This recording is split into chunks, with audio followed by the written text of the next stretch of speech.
Hi friends. Good evening to all. Welcome back to my channel. మనం ఈ వీడియోలో ఈరోజు ఉదయం జరిగినటువంటి మ్యాథ్స్ ప్రశ్నలు, అలాగే దాని ఎక్స్‌ప్లనేషన్ రాస్తున్నాము. అలాగే కొన్ని ప్రశ్నలు చెప్తున్నారు ఇంకా. తెలుగు, సైకాలజీ వీటికి సంబంధించిన ప్రశ్నలు. పేపర్ అయితే మోడరేట్‌గానే ఉందన్నారు. కొద్దిగా ప్రశ్నలు 9-10కి ఎళ్ళారంటున్నారు. ఫిజిక్స్, బయాలజీలో ఈవీఎస్‌కి సంబంధించినవంటి. కాబట్టి రేపెళ్ళేవారు ఎవరైనా ఉంటే 10థ్ క్లాస్ బయాలజీ ఆ!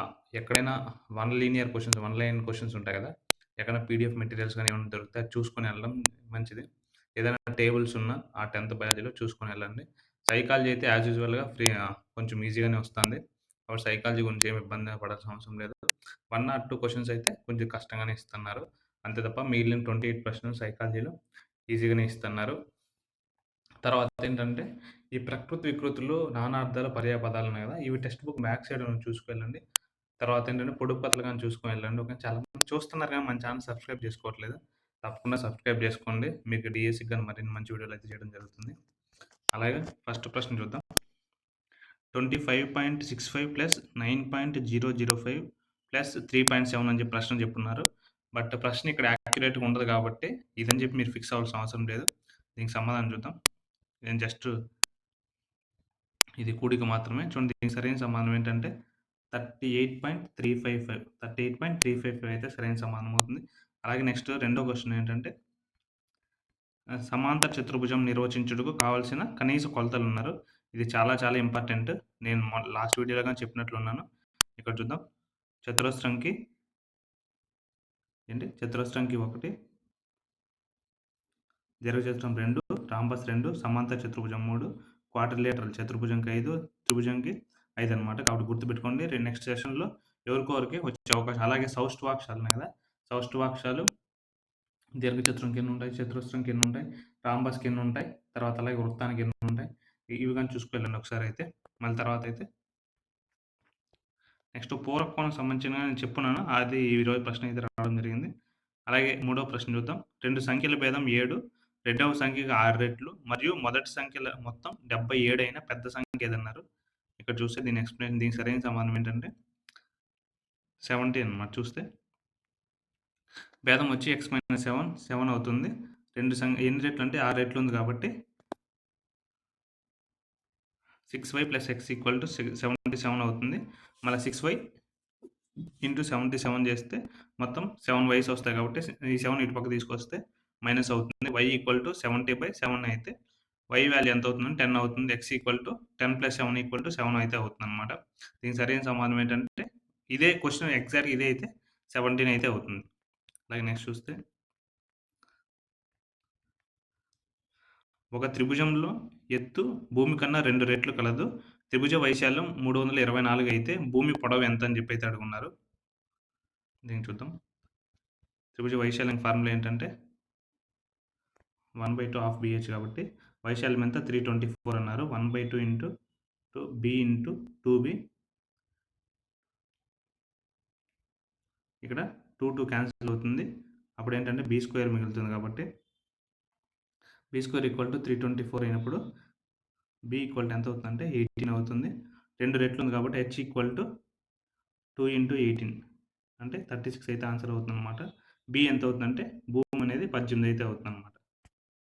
అర్థమైందా? హాఫ్ ఇంటూ బీహెచ్ అయితే దీని ఫార్ములా అనమాట. కాబట్టి అది గుర్తుపెట్టుకోండి. అలాగే నెక్స్ట్ చూస్తే క్రింది సంఖ్యలలో ఏ సంఖ్యతో 1188ని భాగించిన భాగఫలం ఘన సంఖ్య అవునన్నారు. ఇది ఈజీగా గుర్తు చేయొచ్చనమాట. ఎందుకోసం అంటే 1188 అని దేనితో డివిజిబుల్ అవుతుంది? 11తో డివిజిబుల్ అవుతుంది కాబట్టి ఆ కింద ఆప్షన్‌లో 11తో డివిజిబుల్ అయ్యే నంబర్‌తోనే ఇది అవుతుందనమాట. కాబట్టి చూస్తే గిన మనకి చూడండి 1188 చూస్తే 1188/44 కదా! 14 4 జార్ 14 1 జార్ 0 14 8 జార్ తర్వాత 4 7 4 2 జార్ 8 4 7 జార్ 28 టోటల్ 27 అవుతుంది కదా! 3 క్యూబ్ ఎంత? 27 కదా! కాబట్టి ఆన్సర్ అయితే 44 అయితే అవుతుందన్నమాట. అలాగే నెక్స్ట్ చూస్తే 343:2401 యొక్క కనిష్ట నిష్పత్తి అయితే అడుగున్నారు. దీనికి సరైన సమాధానం ఏంటంటే ఇది 7 క్యూబ్ ఇది 7 పవర్ 4 అయితే అవుతుందన్నమాట. నాది 1:7 అయితే అవుతుందన్నమాట. దీనికైతే ఆన్సర్ చూద్దాం ఒకసారి. 1:7 అయితే అవుతుందన్నమాట దీనికి ఆన్సర్. అలాగే నెక్స్ట్ చూస్తే ఒక సంఖ్య యొక్క 33.1/3% విలువ 24 అయితే ఆ సంఖ్య యొక్క 8/9 విలువ ఎంత అన్నారు. కరెక్ట్‌గా ఇది 8/9 1/9 అని అయితే చెప్పలేదు కొంతమంది గుర్తులేక. కాబట్టి 8/9 ఏసుకొని ఆన్సర్ చేస్తే ఆన్సర్ ఎంతొస్తుందండి 8/9 అయితే చూడండి.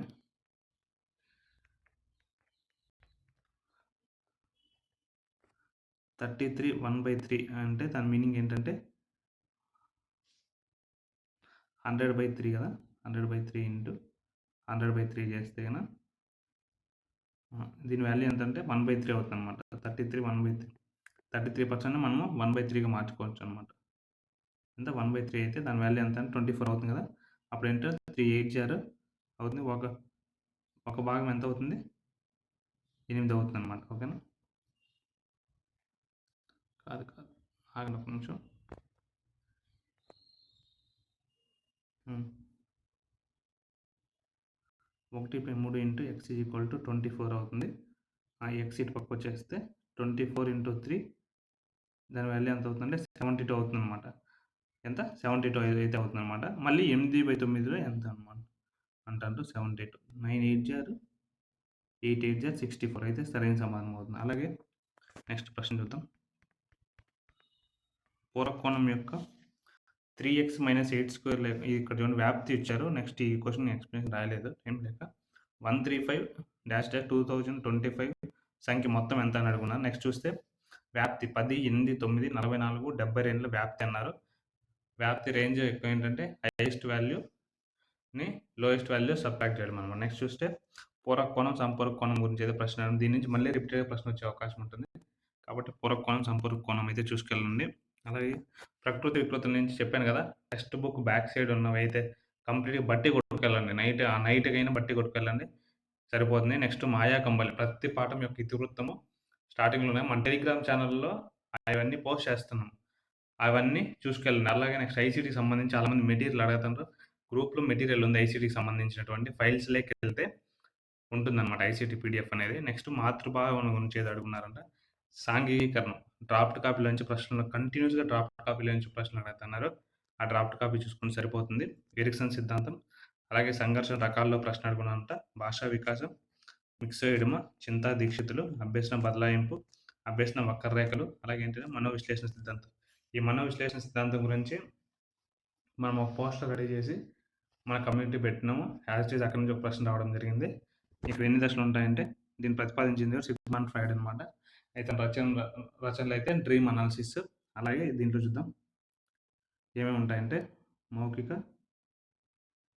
ఆసన, గుప్త, జనన శిస్ను,